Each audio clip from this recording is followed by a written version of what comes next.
भक्तों, आप सभी भक्तों को चैत्र मास के कृष्ण पक्ष की एकादशी पाप मोचनी एकादशी की ढेरों शुभकामनाएं एवं बधाइयां। भक्तों, आज की वीडियो बहुत ही खास और ज्ञानवर्धक साबित होने वाली है, क्योंकि भक्तों आज के इस वीडियो में हम बात करेंगे पाप मोचनी एकादशी, या यूं कहें कि पाप विमोचनी एकादशी, अर्थात पापों से मुक्ति देने वाली एकादशी के विषय में। पाप मोचनी एकादशी का व्रत किस दिन करना है, यह व्रत क्यों महत्वपूर्ण है, क्या महिमा है। इस एकादशी को लेकर सभी भक्तों के मन में कंफ्यूजन की स्थिति बनी हुई है। अभी हाल ही में होलिका दहन और होली का पर्व निकला है, इनको लेकर भी बहुत ज्यादा कंफ्यूजन थे। उसी प्रकार से इस एकादशी को लेकर भी कंफ्यूजन की स्थिति बनी हुई है कि यह एकादशी 14 मार्च को है या फिर 15 मार्च को। व्रत किस दिन किया जाएगा, पूजा कब करनी है, शुभ मुहूर्त क्या रहेगा। भक्तों, शास्त्रों में पद्म पुराण में क्या लिखा है, भगवान क्या कहते हैं इस एकादशी के विषय में, कैसे यह व्रत करना चाहिए, इस व्रत की विधि क्या है, इस व्रत के नियम क्या है, पूजन कैसे करना चाहिए, इस व्रत की शुरुआत कहां से हुई और किसने इस व्रत को किया, इस व्रत तो उसका उद्धार हुआ, और इस व्रत का पालन कब करना चाहिए। इस प्रकार से संपूर्ण जानकारी एकादशी के विषय में, आने वाली एकादशी के विषय में आपको प्रदान की जाएगी। साथ ही आपको कुछ ऐसी विशेष गलतियों के बारे में भी बताया जाएगा जो कि भूलकर भी इस एकादशी के दिन नहीं करना है। और इसी के साथ हम यह भी जानेंगे कि एकादशी व्रत पारण में क्या खाना है, क्या नहीं खाना है। संपूर्ण जानकारी आपको प्रदान की जाएगी, इसलिए आपको वीडियो को पूरा ही देखना होगा, तभी आपको सही सक जानकारी प्राप्त होगी। जानकारी आरंभ करें उससे पहले आपसे निवेदन है कि वीडियो यदि थोड़ा सा भी उपयोगी लगे तो कृपया एक बार लाइक अवश्य कर दीजिएगा। अपने व्रत की सफलता के लिए और भगवान नारायण का आशीर्वाद प्राप्त करने के लिए कमेंट बॉक्स में अवश्य लिखिएगा। जय श्री हरिओम, नमो भगवते वासुदेवाय नमः। भक्तों, इस चैनल पर हम आपको एकादशी के साथ साथ सभी हिंदू धर्म की जानकारी प्रदान करते हैं। पंचांगों के आधार पर, ज्योतिषों के आधार पर कौन सी तिथि कब है, व्रत आदि कब करना है, क्या विधि है, क्या नियम है और क्या गलती नहीं करनी है। यदि आप सभी व्रत और त्योहारों की सही जानकारी पाते रहना चाहते हैं तो कृपया चैनल को सब्सक्राइब कीजिए और बेल आइकन को प्रेस कीजिए। जब आप सब्सक्राइब का बटन दबाएंगे तो वहां एक घंटी का निशान जरूर दबाएं, ताकि हमारे आने वाली नई वीडियो के नोटिफिकेशन आपको आसानी से प्राप्त होते रहेंगे।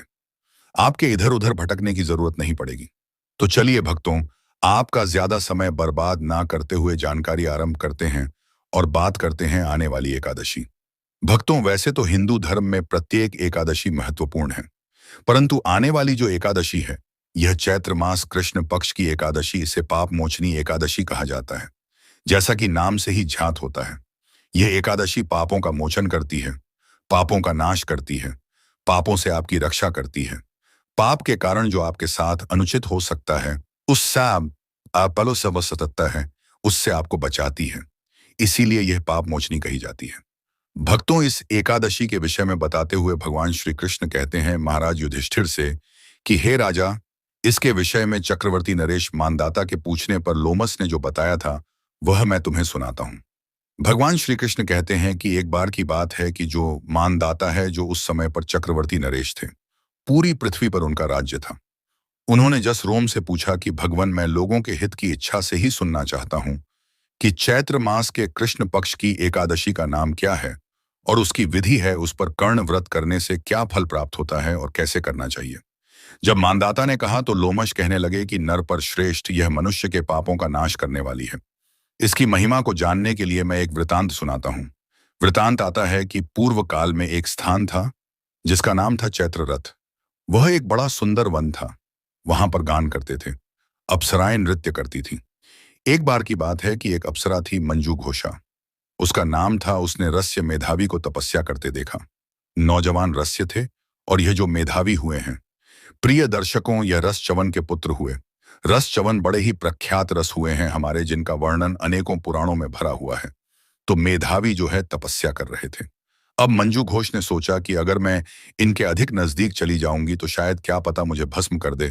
तो वह दूर ही बैठ गई और दूर बैठकर ही वीणा बजाने लगी। बड़ा ही मधुर संगीत उसने वीणा पर उत्पन्न किया और वह मधुर आवाज में मधुर गीत गाने लगी। मुनि श्रेष्ठ मेधावी जो है घूमते हुए उस ओर आगे, जहां पर वह यह वीणा बजा रही थी और गा रही थी, क्योंकि उसकी जो वीणा बजाने की शैली थी और जो गाना था वह बड़ा ही आकर्षक था। तो वैसे खींचे चले आ रहे थे। एक प्रकार पर पूर्ण रूप से काम प्रभाव कर गया, अर्थात कामदेव का प्रभाव हुआ। जब उन्होंने मंजू घोष को देखा तो वह काम आसक्त हुए। ऐद की ऐसी अवस्था देखकर अप्सरा ने उनका आलिंगन किया, और इस प्रकार वह मुनि उस अप्सरा में ऐसे डूबे कि मुनि उचित जो कार्य है उन सबको ही वह भूल गए, और उन सबका लोप हो गया, और वह उस अप्सरा के साथ रमण करने लगे, और दिन ही नहीं वर्ष व्यतीत हो गए, उन्हें कोई सुधि नहीं आई। तब एक दिन उस अप्सरा ने कहा कि वश्य, अब मुझे जाना चाहिए। तब वश्य ने कहा कि देवी, जब तक सवेरे की संध्या ना हो जाए तब तक मेरे पास ही ठहरो। यह सुनकर अप्सरा कहने लगे, विप्रवर, अब तक ना जाने कितनी संध्या चली गई। मुझ पर कृपा करके बीते हुए समय का विचार तो चाहिए कि बसवर, यह आप कह रहे हैं कि संध्या हो जाए। शाम की यह एक दिन नहीं, ना जाने कितनी संध्याएं ऐसी आईं और चली गईं। आप स्वयं एक बार गिनिए तो सही। तो अप्सरा की बात सुनकर मेधावी जो है वह आश्चर्यचकित हो उठे। उस समय उन्होंने बीते समय का हिसाब लगाया तो उन्हें ज्ञात हुआ कि उस अप्सरा के साथ रमण करते हुए उन्हें 57 वर्ष व्यतीत हो गए। और जैसे ही उन्हें इसका एहसास हुआ 57 वर्ष व्यतीत हो गए, उन्हें क्रोध आया और बोली, दुष्ट, तुम तो मेरी तपस्या का विनाश करने वाली हो। तुमने तो मेरी सारी तपस्या का विनाश ही कर दिया। मैंने इतने हजारों वर्षों में जो तप अर्जित किया था, तुमने सब भ्रष्ट कर दिया। उन्होंने उस अप्सरा को श्राप दे दिया कि जाओ और जाकर पिशाचनीय हो जाओ। जब यश ने कह दिया हो जाओ, तुरंत ही को प्राप्त हो गई। वह अभिलाप करने लगे यश के सामने, यशवर, कृपया मुझे कोई उपाय बताएं, कृपया कोई मुझे उपाय बताएं। और यश तो ऐसे होते हैं कि अगर कोई उनके शरण में आए तो उसकी सदा सहायता करते हैं। श्लोम ने कहा कि ठीक है, तुमने जो किया है वह अपनी जगह है, परंतु तुम क्योंकि मेरी शरण में आई हो तो मैं तुम्हें उपाय बताता हूं कि योनि को जीते हुए जब तुम चैत्र मास के कृष्ण पक्ष की पाप मोचनी नामक एकादशी का व्रत करोगी और विधि विधान से पारण करोगी तो श्राप से मुक्त हो जाओगी। और जस वहां से तुरंत ही प्रस्थान कर गए और अपने पिता के आश्रम में पहुंचे। उनके पिता च्यवन थे। च्यवन ने जैसे ही देखा बोले, बेटा, यह तुमने क्या? तुमने तो अपने सारे पुण्य का ही नाश कर लिया क्या? तो वह मेधावी बोला, पिताजी, मैंने अप्सरा के साथ रमण करने का पातक किया है। अब मुझे कोई ऐसा प्रायश्चित बताइए जिससे इसके पाप का नाश हो सके और मैं इस पाप से मुक्त हो सकूं। तब रस्सी च्यवन ने कृष्ण पक्ष में जो पाप मोसनी एकादशी होती है उसका व्रत करने का परामर्श जो है अपने पुत्र को दिया कि उससे सभी प्रकार के जो पाप है वह नष्ट हो जाते हैं। पिता का कथन सुनकर जस मेधावी ने इस व्रत को किया था, व्रत के करने से और पारण करने से उनका यह पाप नष्ट हो गया और पुनः उन्हें दिव्य देह प्राप्त हो गई। उसी प्रकार से उनके कहने पर जब अप्सरा ने इसका व्रत किया तो इस एकादशी के व्रत प्रभाव से उसे उस श्राप से मुक्ति मिली और वह दिव्य देह धारण करके स्वर्ग को चली गई। तो भगवान कृष्ण कहते हैं कि राजा युधिष्ठिर, यह महत्व है, यह फल है इस एकादशी का। यह बड़े से बड़ा पापी भी मुक्ति प्राप्त कर लेता है, उद्धार को प्राप्त हो जाता है। अतः मनुष्य को इस एकादशी का व्रत अवश्य करना चाहिए। तो यह महिमा भगवान श्री कृष्ण ने इस एकादशी की बताई है। अब मैं बात करता हूं इसके नियम क्या है और कैसे आपको यह एकादशी का व्रत करना चाहिए। विधि क्या है? प्रिय दर्शकों, एकादशी व्रत त्रिदिवसीय अनुष्ठान होता है। इस एकादशी के जो नियम हैं वह व्रत के एक दिन पूर्व से आरंभ हो जाएंगे और पारण के साथ वह नियम समाप्त होंगे। व्रत के एक दिन पूर्व ही आप कुछ वस्तुओं का त्याग करना है, जैसे लहसुन, प्याज आदि का त्याग कहा गया है। शहद का प्रयोग भी वर्जित कहा गया है। एकादशी में तीनों दिन, व्रत के एक दिन पहले, व्रत वाले दिन और व्रत के नेक्स्ट डे अगले दिन जब आप पारण करते हैं, शहद का प्रयोग नहीं किया जाता है। कुछ लोग मदिरा पान करते हैं, मांसाहार भी करते हैं, परंतु वह एकादशी का व्रत भी करते हैं। तो ऐसे लोगों को अवश्य ही एक दिन पूर्व इन सभी का त्याग कर देना चाहिए। ऐसा नहीं कि आज तो खूब खाए पिए और कल आप व्रत करें। व्रत के एक दिन पूर्व मसूर की दाल नहीं खानी, चने का शाक नहीं खाना और एक वक्त ही आहार लेना चाहिए, ऐसा नियम कहते हैं। शास्त्र कहते हैं रात्रियाल को अन्न ग्रहण नहीं करना चाहिए, दोपहर के बाद अन्न ग्रहण नहीं करना चाहिए। इस प्रकार से एक दिन पूर्व का समय व्यतीत होगा। रात्रियाल दंत धारण करके सोइए, क्योंकि एकादशी के दिन आपको टूथपेस्ट या मंजन का प्रयोग नहीं करना चाहिए। आजकल जो भी टूथपेस्ट या मंजन आ रहे हैं उन सभी में या तो नमक होता है या तो केमिकल होते हैं और दोनों ही आपके व्रत को खंडित करते हैं। तो यदि आपके पास व्रत वाला मंजन हो तो आप वह प्रयोग कर सकते हैं, अन्यथा आपको कोई और मंजन पेस्ट नहीं करनी है। एकादशी व्रत वाले दिन आपको सूर्योदय से पहले उठना चाहिए उठने के बाद स्नान आदि कीजिए। स्नान आदि करके स्वच्छ वस्त्र धारण कीजिए। स्वच्छ वस्त्र के एकादशी के व्रत का पूजन करेंगे। आज की पूजा से पहले संकल्प किया जाएगा और फिर कथा सुनी जाएगी। तो आइए अब हम जान लेते हैं कि क्या सामग्री है जिसकी आवश्यकता इस एकादशी पर होगी आपको पूजा के लिए, और कैसे आपको पूजन आदि के कार्य करने चाहिए। पूजा की संपूर्ण विधि में अलग से रिकॉर्ड करूंगा। यहाँ संक्षेप में मैं आपको जानकारी दे देता हूं और उसके बाद फिर मैं आपको बताऊंगा कि इस एकादशी में खाना क्या है, आहार क्या लेना है, कब खाना चाहिए। भक्तों, एकादशी वाले दिन स्नान आदि से निवृत्त जो भी आपका पूजा स्थल है वहां पर साफ सफाई आदि करके और एक चौकी स्थापित करेंगे। सामग्री एक बार आप नोट कर लीजिए, क्या क्या आवश्यक रहेगी। भगवान नारायण का कोई भी स्वरूप आपके पास हो तो उनकी कोई प्रतिमा हो तो प्रतिमा लीजिए। प्रतिमा नहीं, तस्वीर है तो तस्वीर लीजिएगा। उनको स्थापित करने के लिए एक चौकी की आवश्यकता होगी। चौकी पर बिछाने के लिए लाल या पीला वस्त्र लीजिएगा। भगवान के सामने घी का दीपक रखना है तो एक दिया लीजिएगा। उतनी ही मात्रा में घी चाहिएगा। रौली, मौली, पान, सुपारी, लौंग, इलायची, धूप, दीप, इत्र, जनेऊ, खुले फूल हो तो फूल ले लीजिए। माला मिल जाए तो माला ले लीजिएगा पंचामृत बनाने के लिए। कच्चा दूध, दही, घी, शक्कर और गंगाजल, यह चीजें आपको लेनी है। शहद का प्रयोग नहीं होगा। थोड़ी थोड़ी मात्रा में यह ली जाएंगी। यह सभी सामग्री आपने एकत्र कर लेनी है। एकत्र करके पूर्व दिशा की ओर मुख करके बैठ जाइए। जो भी आपका पूजा स्थल है वहां पर सारी सामग्री लें। एक लोटा लीजिएगा तांबे का। उसमें पहले थोड़ा सा गंगा जल भरिएगा, फिर शुद्ध जल भरिएगा और सबसे पहले उस स्थान का शुद्धिकरण करेंगे। फिर सामग्री का शुद्धिकरण साथ के साथ करेंगे, क्योंकि यह सामग्री आप तक आने से पहले ना जाने कितने हाथों से होकर निकली है, कौन किस अवस्था में था, इसीलिए इसका शुद्धिकरण आवश्यक होता है। भगवान को अर्पित करने से पहले लोटे में जो जल भरा है फूल के माध्यम से उस जल के छींटे दीजिए सामग्री के ऊपर और उस स्थान पर जहां आपने पूजा करनी है। ओम अपवित्र पवित्रोवा सर्वांगतोवा, यह स्मृत पुंडरी काक्ष मंत्र सूची। इस प्रकार जल छींटे देख के आपने शुद्धिकरण किया है और चौकी को बिछाइए। चौकी पर लाल या पीला जो वस्त्र है वहां बिछाइए। भगवान नारायण की स्थापना करेंगे। भगवान की तस्वीर या प्रतिमा जो जो आपके पास है वहां लेखन को भगवान नारायण की स्थापना करेंगे, विराजमान कीजिए। उनके सामने दीपक रखिए। गीता दिया रख रहे हैं तो भगवान के सीधे हाथ की ओर रखिएगा। तेल का दिया रख रहे हैं तो उल्टे हाथ की ओर रखिएगा और उसके विपरीत दिशा में धूप विराजमान कीजिए। धूप स्थापित कीजिएगा। ध्यान दीजिएगा। दीपक को आसन अवश्य देना है तो आसन के रूप में पुष्प रख दीजिएगा। उसके ऊपर दीपक विराजमान कीजिएगा, या थोड़े से गेहूं, बाजरा, जो भी आपके पास अनाज हो वह भी आसन रूप में दे सकते हैं। पुष्पोत्तम है, पुष्प रख दीजिएगा। भगवान नारायण को भी आसन दिया जाएगा। वह मैं अभी आपको आगे बताऊंगा कैसे देना है। इस प्रकार से आपने स्थापना कर लेनी है। स्थापना करने के बाद एक किसी छोटे पात्र में थोड़ा सा जल भरिए। गंगा जल युक्त जल जो आपने लोटे में भरा है उसे उसी में से थोड़ा सा उसमें डाल लीजिए। ये आपके अपने के लिए और हाथ धोने के लिए है। इस प्रकार स्थापना करके आपने पूजन करना है। पूजन कैसे करना है संक्षेप में वह भी एक बार समझ लीजिए। आसान लगा के बैठ जाइए। सबसे पहले जो मैंने दूसरे पात्र में जल भरवाया है, थोड़ा सा हाथ धोने के लिए उसमें से एक चम्मच जल सीधे हाथ पर लीजिए और हाथ धो लीजिए। हाथ धोने के बाद 3 बार आपने जल आजम नहीं करनी है। एक एक चम्मच जल, और चम्मच बहुत बड़ा चम्मच, इतना चम्मच होना चाहिए जिसमें 2 बूंद जल आए। क्योंकि जो लोग व्रत करते हैं ना, उनको जहां हो कि निर्जला एकादशी व्रत में 6 मासा जल आचमनी के रूप में लेने में कोई दोष नहीं है। यह शास्त्र कहते हैं, क्योंकि आचमनी तो की ही जाती है पूजा में। तो एक एक मंत्र पर एक एक चम्मच जल, जिसमें 2 बूंद जल हो, वहां आपको पी जाना है।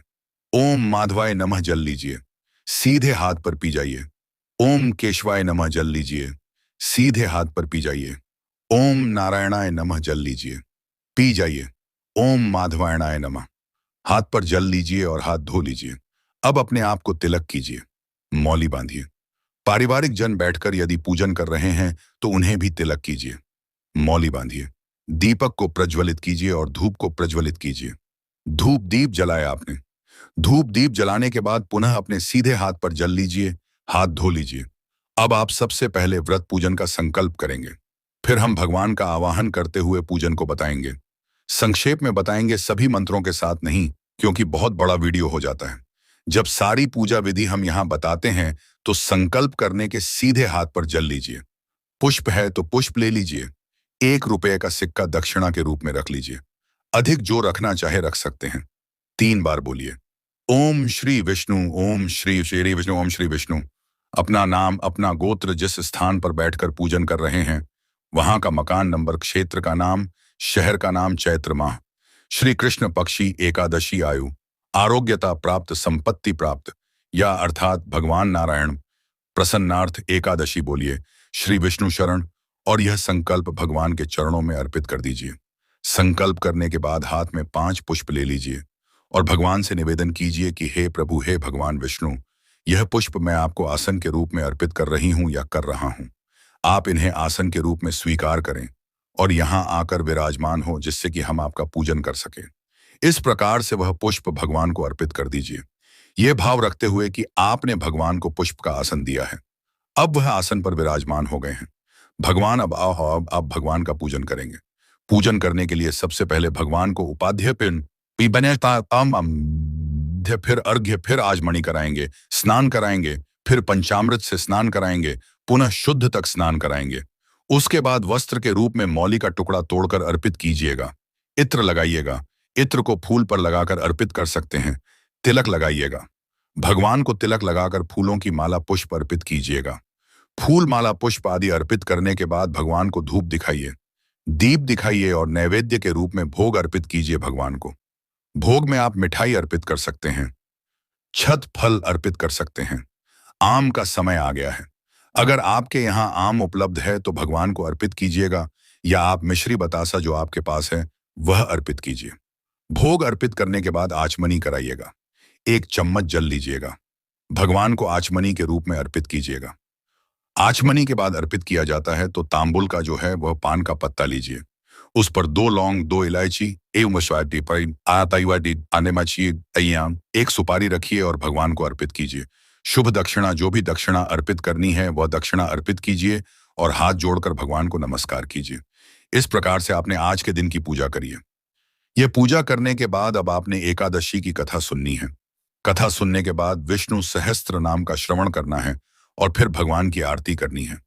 आरती करने के बाद फिर आप नियमों के अनुसार दिन को व्यतीत करेंगे। आगे के नियम ये हैं, शांतित रहते हुए भगवान के चरणों में मन को लगाते हुए दिन को व्यतीत कीजिए।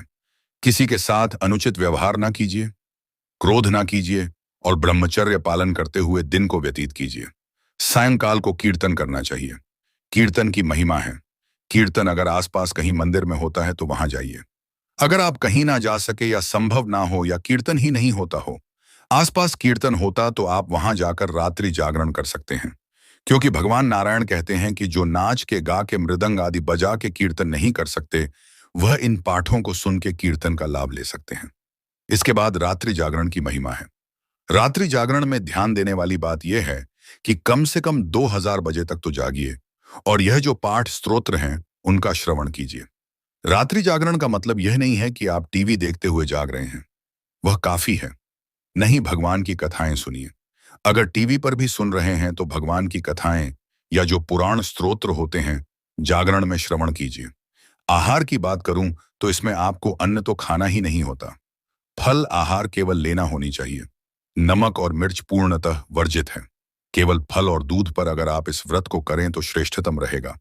इस प्रकार यह दिन आपको व्यतीत करना है।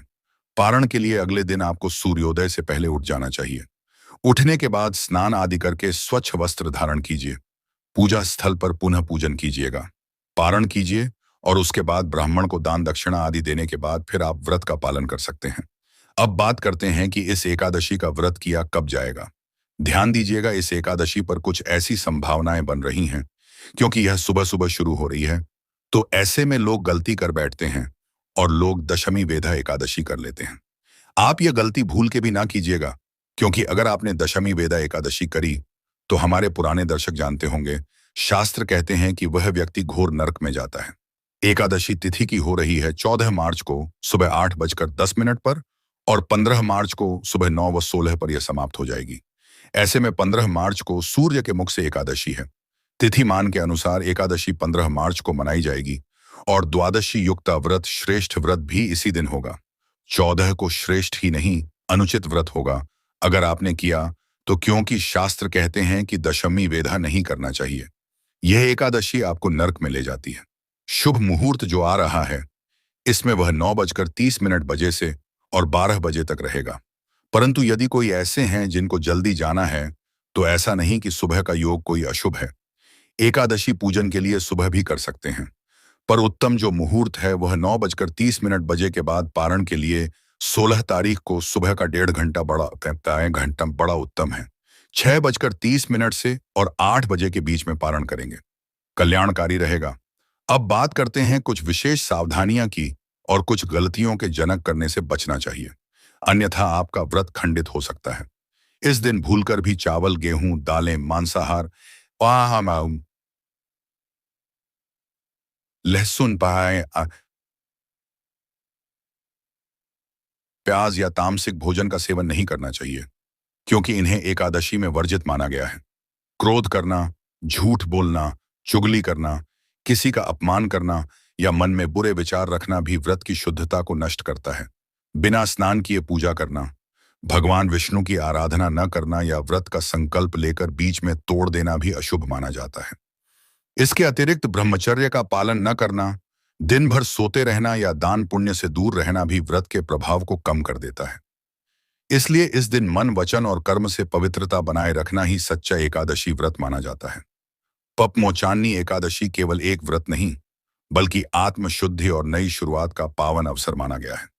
मान्यता है कि इस दिन श्रद्धा से भगवान विष्णु का पूजन, व्रत, कथा श्रवण और दान करने से जीवन के ज्ञात अज्ञात दोषों का क्षय होता है और मन में सकारात्मक ऊर्जा का संचार होता है।